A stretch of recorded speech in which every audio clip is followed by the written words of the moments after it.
Hey y'all, so today we're going to do the new pattern by Sophisticated Craft Designs. It is called Posh. As you can see, it's a super cute bag that can be either crossbody or a backpack. So it's convertible. So we're going to start with making the D-ring tabs for the crossbody straps and the convertible backpack strap. So these are pieces EA and EB. You need two of the EA if you're going to do the both versions to have that crossbody option and the backpack option. Each of the EAs, will be cut in half to create two separate D-ring tabs. As you can see, I have three D-rings up there. I will realize in a few minutes here that I actually need five.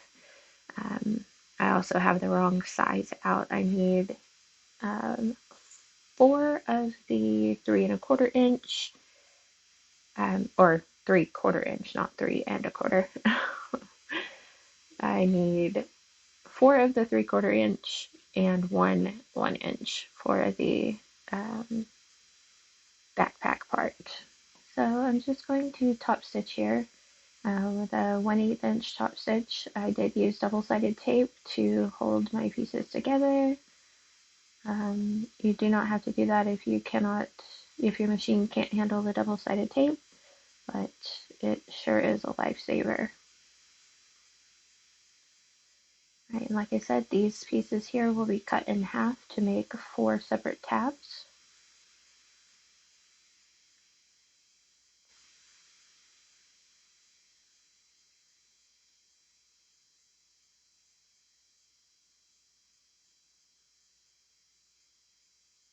And I'm just testing to make sure that my clasp will actually go through that 1 inch D-ring. So you want to make sure whatever hardware you're using for your strap that it will actually go through that D-ring.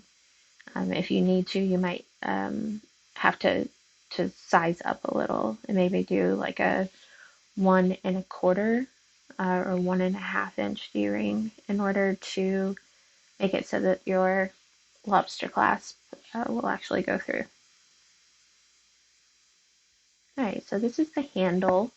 I chose to make my handle out of seatbelt webbing. I just thought it would give it a kind of a neat look and be a lot easier for me. So, sorry about my head. So you just take the length that is in the pattern, and I just cut that from the seatbelt webbing and just top stitching it together with that clasp in the middle. And that is all finished, and we'll just set that to the side and move on to the next piece.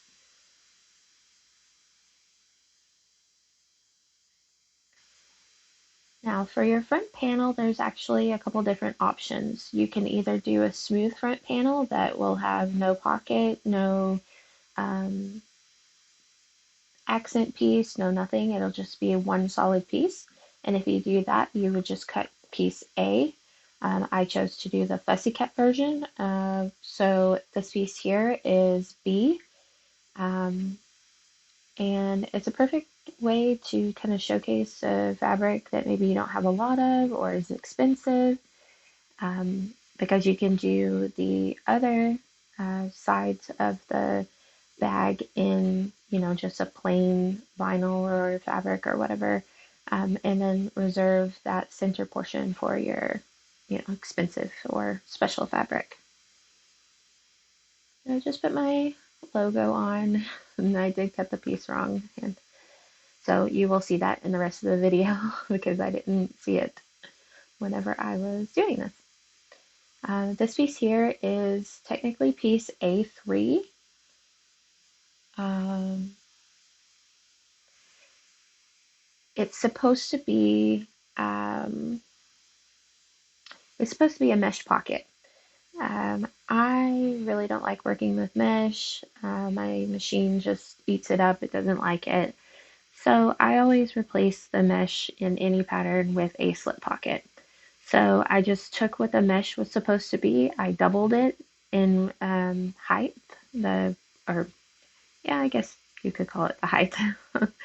And I did a fold over with the right sides together, and then I turned it right sides out and top stitched with my little label there. And I top stitch right over that label, and it helps it hold it down, and it just gives it a really nice finished look, in my opinion. If you were doing the mesh, you would just, at this point, use some binding to make that top edge. You could use some fold over elastic, you could use waterproof canvas, or traditional binding too, the double fold binding that you can buy at the store. Up to you. One of the things I love about this pocket though is that it is divided into three sections that perfectly fit within the shape of the bag. And they're nice big pockets, and you can, you could fit like a water bottle, anything in there. But it's really super handy if you ask me. So according to I just marked my piece A1. That is the lining piece for the bag. I marked it with the marks from the pattern, and I'm sewing it upside down because my pocket is just a little bit, the slip pocket that I made is a little bit too big because I wasn't sure exactly how big I would need it. So I erred on the side of caution and went bigger than I needed. And so I sewed it upside down so I'd be able to see where the actual A1 lining piece was. And then I'll have to trim that off later because I did have a bit of excess down at the bottom. So I'm marking out the pockets, and I'm just using a chalk marker. My fabric, this is a waterproof canvas, and it's pretty light. I didn't want to run the risk of having any kind of leftover pen mark show up on there. So you can't really see it, but I can. Use the chalk. The chalk is probably one of my favorite things to use to mark with. So I'm just going up that line, and I go over one stitch and then go back down the line. That's my favorite way of stitching. You can go down the exact same line if you'd like, but I really like the box look. You can see they're nice big pockets, and I really love the way that in the final product it kind of conforms to the shape of the bag. It's really cool.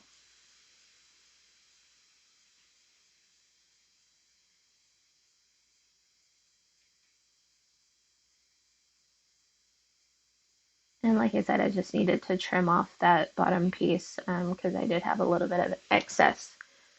Um, if you're following the directions with the mesh pocket, you probably won't have that, but um, since I did it opposite.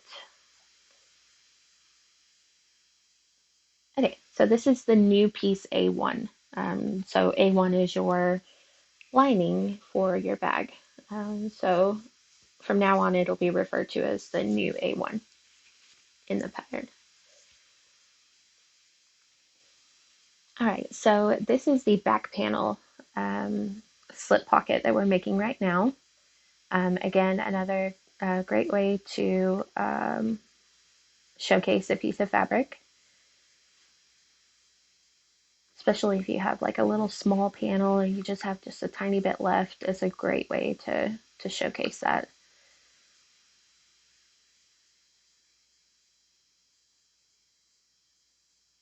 My vinyl is a little thick, so I'm just kind of trying to press it down just a little bit. And top stitch with the 1/8 inch top stitch.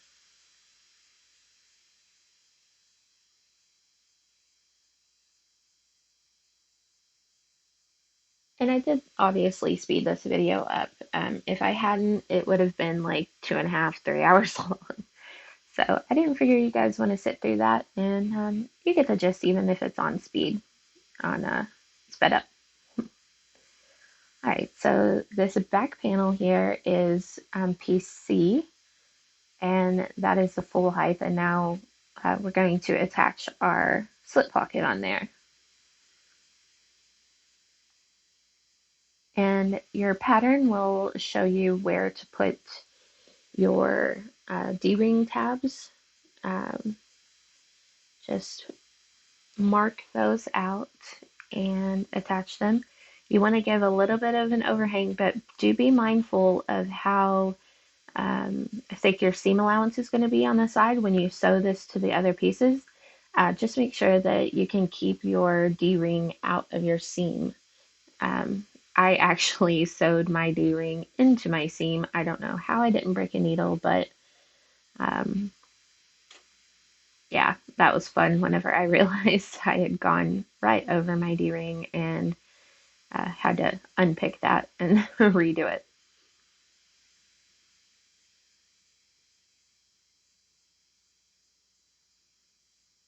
This piece here is the piece for the backpack. Actually, all three of these are. So if you are not wanting to do the convertible backpack, you would eliminate these three D-rings here. This is just for the convertible backpack option. And you can see I'm using a little scrap of fabric. It's actually a length of a D-ring tab from another project that I didn't need. Um, and I just like to put that um, over the back end of my presser foot when I'm going over something really thick, because it'll tend to kind of chew up your vinyl if you don't have some kind of barrier there. Um, you can also use just a scrap of leather or whatever. Um, doesn't have to be an old piece of a pattern. All right, so now we are moving on to a back to the front zipper pocket, where this is a piece that I put my logo on. So you'll pull out your zipper for this one. Trying to decide what pull I want.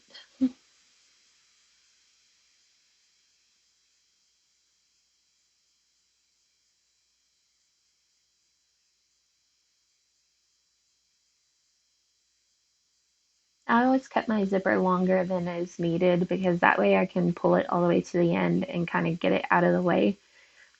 Sometimes I'm in such a hurry that I do that and then don't pull it to the end. But I do tend to cut it at least an inch longer than the pattern states, just to make it easier on myself.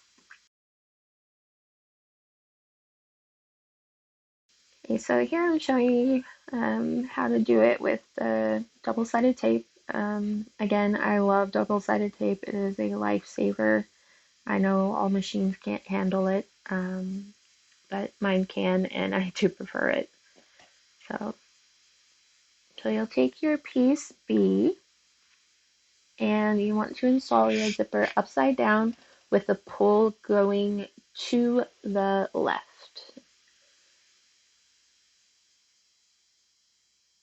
So those are right sides together, and then you are going to put, you can attach this now, like do a basting stitch, but I really like to just do it all at once, especially with the double-sided tape, it doesn't move around. Um, so here I'm going to put right sides together with the piece B. So if you're looking at the zipper is wrong side up, and this piece B1 is wrong side down.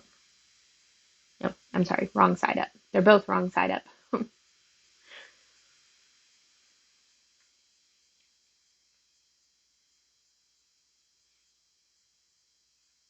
And make sure you have the right piece. I had actually started trying to attach the longer piece, and you want to make sure that you are actually using the correct lining piece. So B1, because B2 is a little bit longer. Okay, and I'm just going to attach that and top stitch.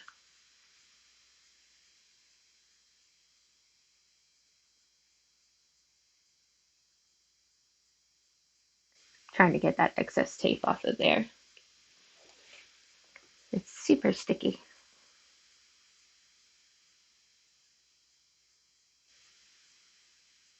All right, so now we're going to add the piece B2. And the reason it's a little longer is because it's just going to go to the backing, or it's just going to get attached to the back like that. So it needed that extra inch to go over the zipper.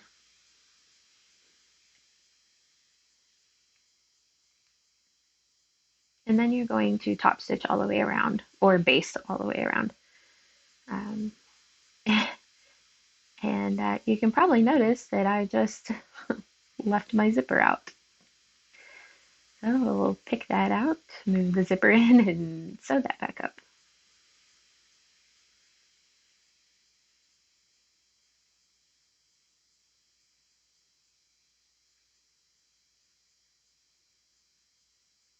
It's a super handy little pocket there.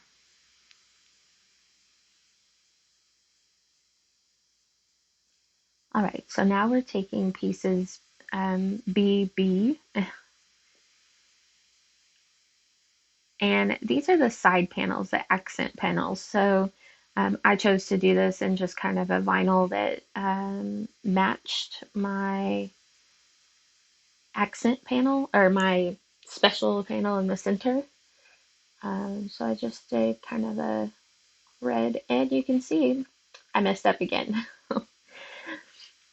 So there we go. I had stitched it on the wrong side up. So I unpicked that and then sewed it back together, and then you're just going to top stitch down the sides. Make sure you trim your corners, just makes it a little bit less bulky in those corner seams.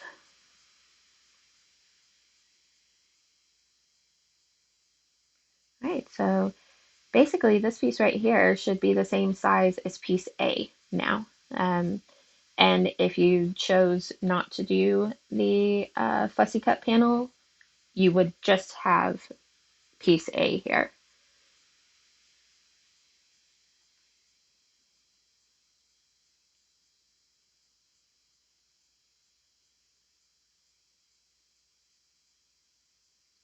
So I am actually going to change the name of this to new piece A, because as a total sewn together panel here, it is your front panel and your piece A.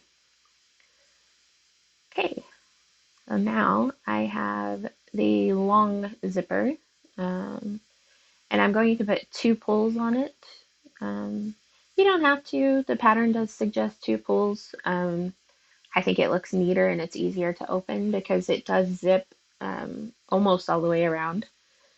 So I think it's handy to have both.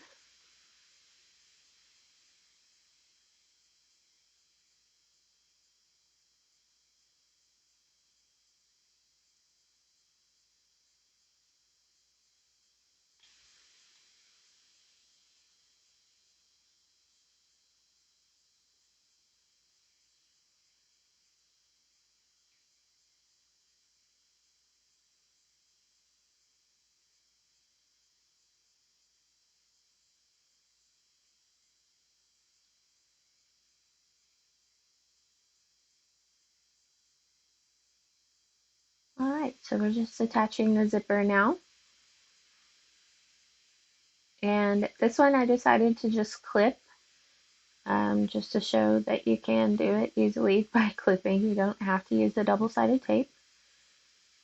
And you just want to baste that part on, and then I'm going to come through and put the lining on. I'm going to flip it back around. Nope, I'm not going to flip it around. I'm just going to do it this way. Um, so you'll want right sides together with your zipper sandwiched in between.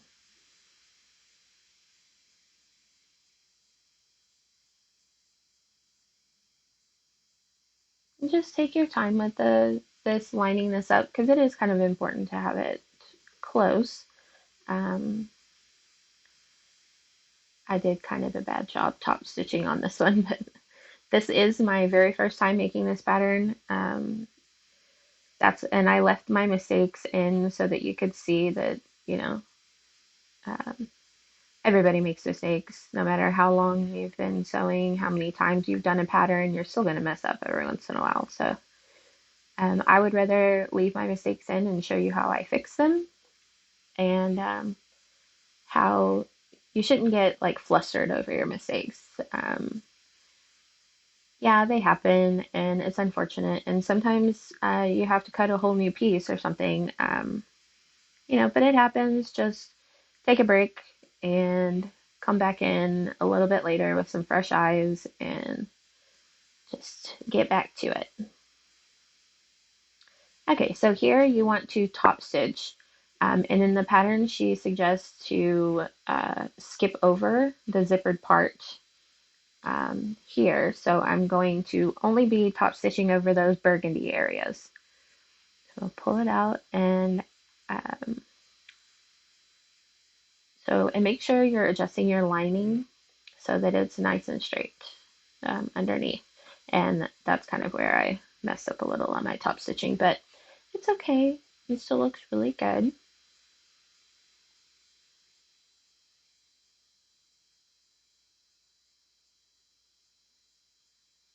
All right, so now we're going to be putting the gusset, um, I believe is what it's called in the pattern, piece AB. And you'll want to start with the exterior, just like any zipper panel that you usually do. I mean, it's pretty straightforward. This pattern is a super quick, and I think it's very beginner friendly.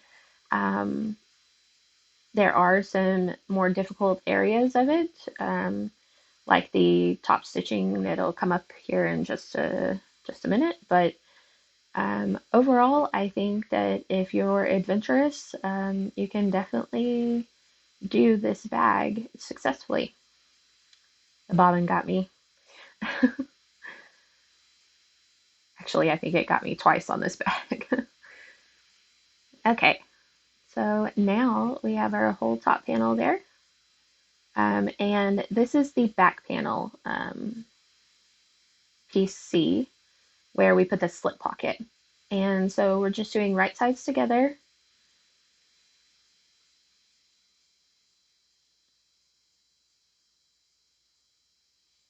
And we're going to put the lining on as well.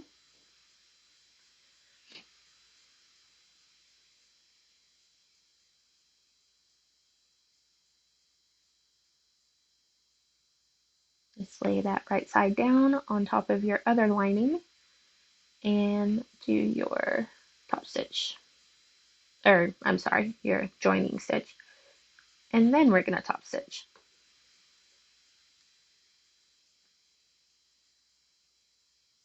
Just be careful going over that D-ring. I do cover it up, like I said earlier, just to avoid scratching it in any way with the teeth of my presser foot.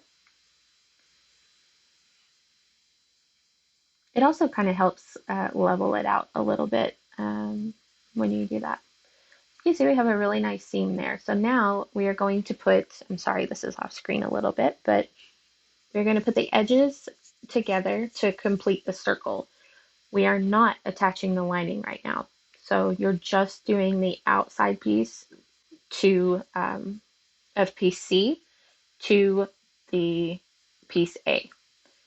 So you want to leave your lining out, and then trim this down, because what you're going to do is you're going to mark a 3/8 inch line, and then you're going to fold that over to create to hide the raw edge.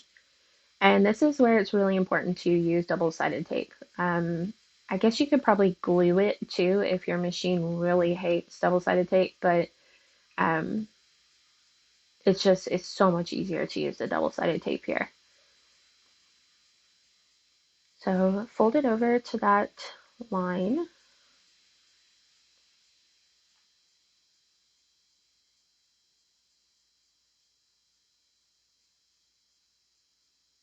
This is going to give you a nice clean edge, because what you're going to do is now you're going to put another piece of double-sided tape and you're going to fold that over the seam that we just created.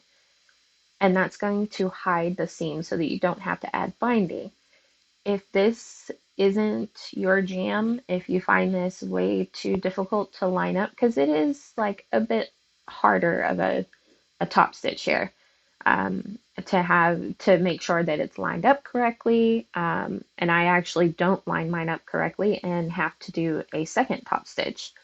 Um, but if you don't want to do that, you could always put binding right here. So just leave your seams exposed, and run a bit of binding down the edge. It would still look really good. And we are going to be binding the top anyways, so it wouldn't look out of place. This is just a really nice, neat, finished way, to do the bag, but it is a little more advanced. But I definitely recommend giving it a try.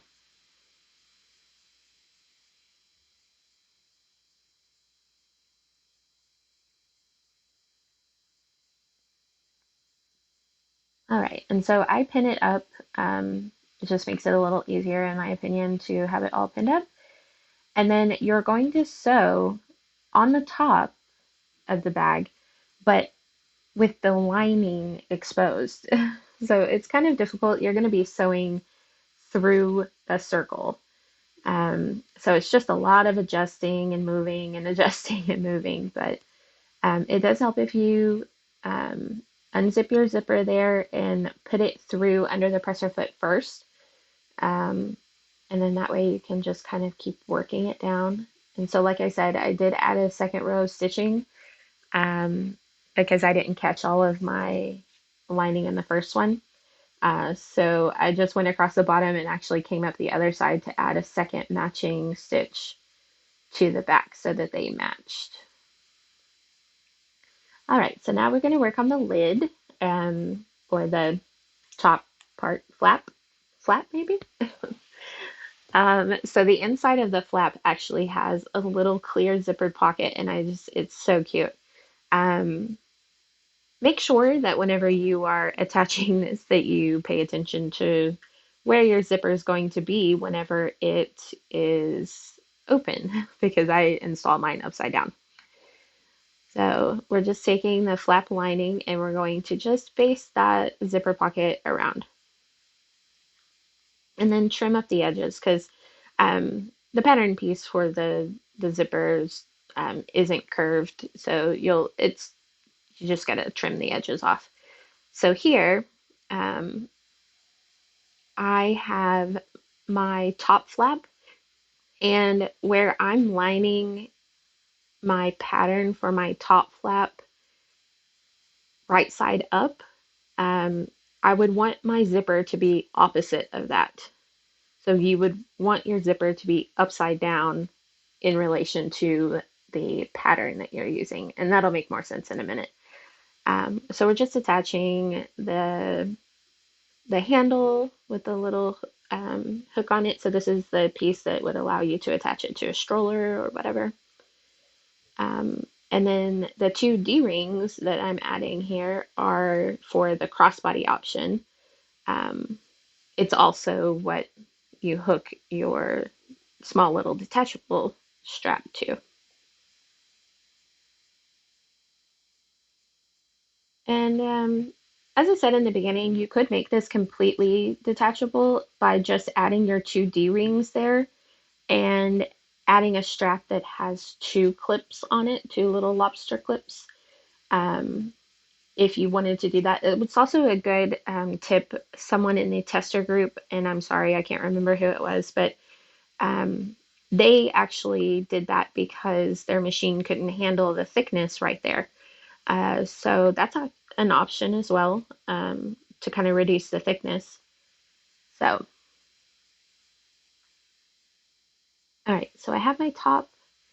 Did I lose the piece where I attached?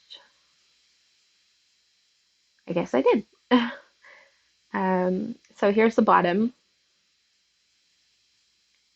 Kind of do it in the same way, just sew the two together. And I did use Decadal Heavy in the bottom, to give it a little more structure, but honestly, the binding gives it so much structure that it's really nice. Um, I sped up the pinning or the clipping part, but then I slowed down this stapling because the corners are the hardest part um, to do in this kind of bag. But these curves aren't too bad. They're really pretty gentle, and um, if you follow your seam allowances that are given in the pattern, this matches up absolutely perfectly. Um, I sometimes have a problem with my seam allowances because I um, kind of do my own thing sometimes.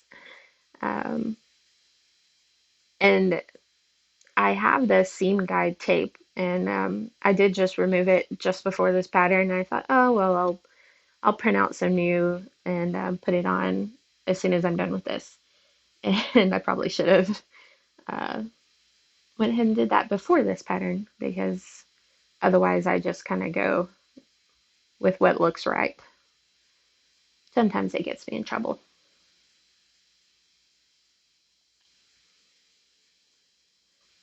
All right, now you can choose to baste this or just go ahead and do a joining stitch length.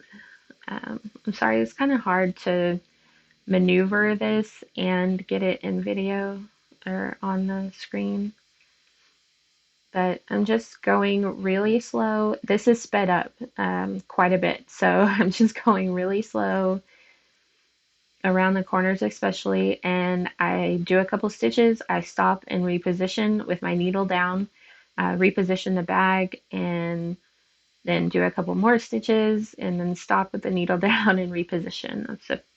That's the best way. Just take it slow. And you still probably won't catch all of it. I don't think I did. Even with the staples and stuff, um, sometimes you just gotta go back in.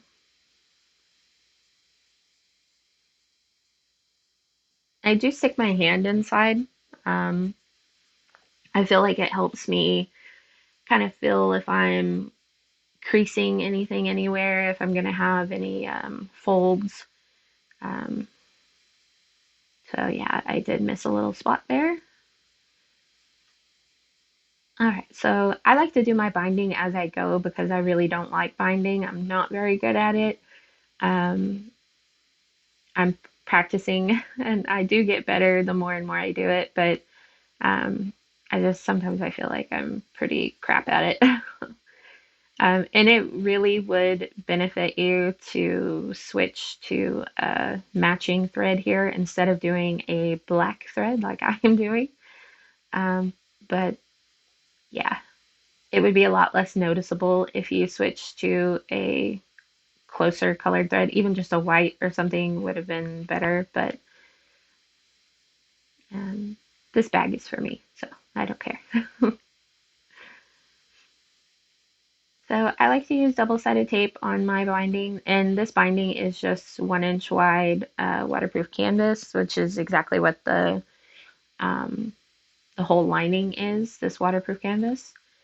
Um, and I run some double stick tape down the side or down the center of it, and then I just fold it over.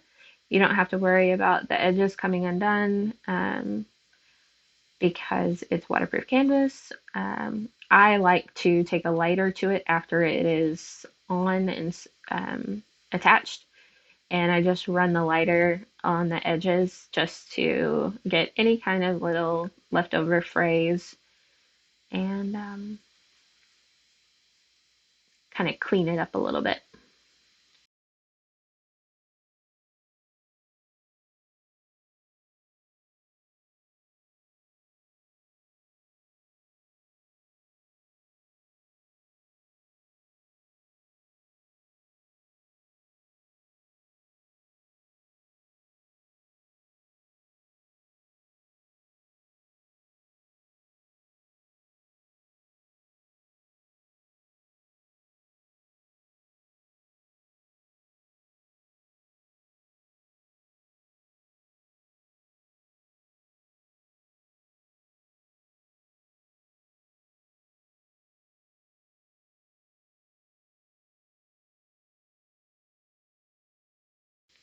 I guess I lost the footage of attaching that, but Um, all you do is just attach them with wrong sides together, the lining and the flat fabric.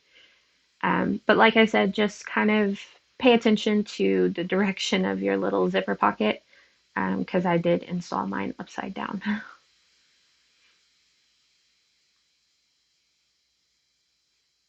It's not too big of a deal though because this flap does open up very wide.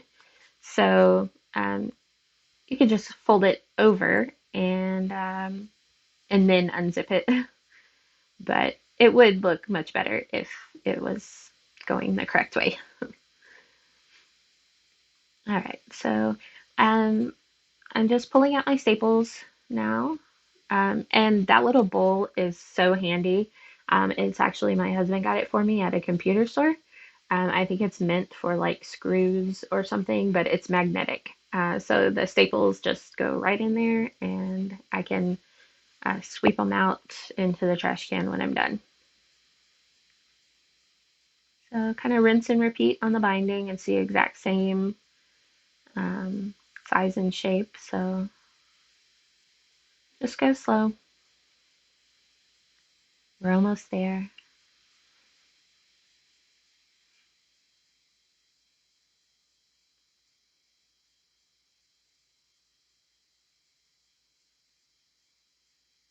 And even though I have that double stick tape on there, I do still like to clip it because the double stick tape won't, I mean, depending on what kind if you get the leather kind, it'll stay on perfectly fine. But I think this was like from Daiso, maybe. Not quite as strong as the kind that's meant for fabric. So I do still like to clip it just to hold it in place. All right, and now you just turn through that zipper. And it would help if you, well, what I do is I like to set it outside in the sun and just let that vinyl get all soft and warm. Um, and then you can poke the seams out a bit better. So you can see there's my upside down zipper. But my front panel, my top panel there is perfect. So that's really what matters to me. And there he is. Super cute. Thanks for watching.